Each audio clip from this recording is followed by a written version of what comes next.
أعوذ بالله من الشيطان الرجيم. بسم الله الرحمن الرحيم. بسم الله الرحمن الرحیم. سوال چهارم از کتاب عقیده برای طفل مسلمان. مل اسلام؟ اسلام چیست؟ اسلام چیست؟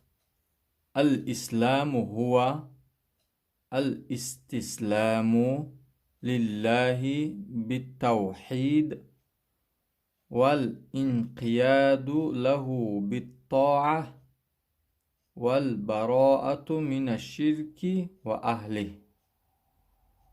اسلام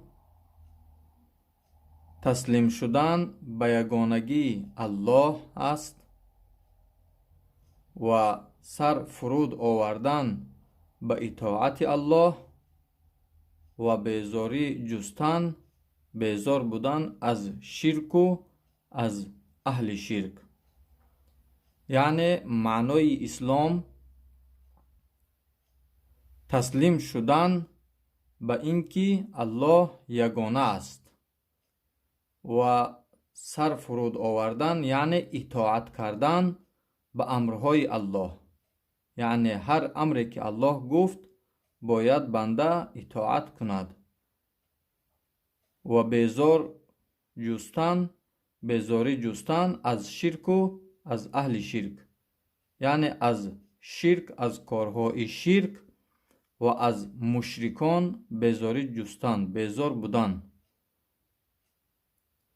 و صلی الله علی خیر خلقه محمد و آله و اصحابه اجمعین. الله مهربان فرزندان ما و شما را توفیق هدایت نصیب و روزی گردانده باشد. السلام علیکم و رحمت الله. فخور بإسلامي فمنه ارتويت أنا الظامي هداني إلهي بعيد